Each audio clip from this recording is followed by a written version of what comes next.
ഒരിക്കൽ നബി സല്ലല്ലാഹു അലൈഹി വസല്ലമ തങ്ങളും മസ്ജിദ് നബവിയിൽ ഇരിക്കുമ്പോൾ ഒരു സ്വഹാബി പള്ളിയിലേക്ക് കയറി വന്നു. നബി തങ്ങൾ ചോദിച്ചു, യാ ഫുലാൻ, ചങ്ങാതി നിനക്ക് സുഖമാണോ? ആ സ്വഹാബിയുടെ മറുപടി അൽഹംദുലില്ലാഹ് ഖൈർ, അൽഹംദുലില്ലാഹ് റാഹത്താണ് നബിയെ, സുഖമാണ് നബിയെ. ആ ഒരു മറുപടി കേട്ടപ്പോ നബി തങ്ങൾ ഒരൊറ്റ ദുആ, അള്ളാഹു നിനക്ക് ബർക്കത്ത് ചെയ്യട്ടെ എന്നൊരു ദുആ ചെയ്തു. തൊട്ടു പുറകിൽ രണ്ടാമതൊരു സഹോദരൻ കയറി വന്നു. അദ്ദേഹത്തോടും ഇതേ ചോദ്യം തന്നെ ചോദിച്ചു, നിനക്ക് സുഖമാണോ? ആ സുഖമാണ് നബിയെ. നമ്മൾ സാധാരണ പറയുന്ന മറുപടി. അദ്ദേഹം പറഞ്ഞു, ഖൈർ റാഹത്താണ് നബിയെ.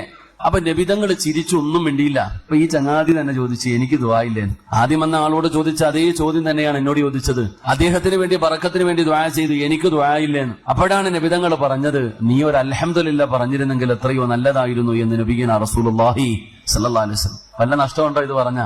ഇത് പറയുന്നത് കൊണ്ട് നമുക്ക് ലാഭമല്ലാതെ നഷ്ടമൊന്നുമില്ല. എടാ സുഖമാണോ എന്ന് വെച്ചാൽ അൽഹംദുലില്ലാ. കച്ചവടം ഉണ്ടോ? എന്ത് പറയണം? ഉണ്ടെന്ന് പറയണല്ലേ. നമ്മളിങ്ങനെ നമുക്ക് ഒരു ദിവസം കിട്ടുന്ന വരുമാനം നാട്ടുകാർക്ക് മുഴുവനും അറിയാം. ഇങ്ങനെ ഉണ്ടാ കച്ചവടമൊക്കെ അടിപൊളി, എന്തിനാളിയാ ഗൾഫിലൊക്കെ പോകുന്നേ? വൈകുന്നേരം ആകുമ്പോ നല്ല പൈസയാ, മാസാമാസം നല്ല വരുമാന.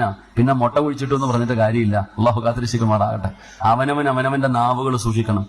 അപ്പൊ ഏറ്റവും നല്ലത് അൽഹംദുലില്ലാ പറയല. അൽഹംദുലില്ലാ. ഒരു അറിവ് പഠിച്ചോ, ഇതങ്ങ് നിലനിർത്തിയാൽ മതി, നമുക്കൊക്കെ രക്ഷപ്പെടാം. അള്ളാഹു ഭാഗ്യം തരുമാറാകട്ടെ.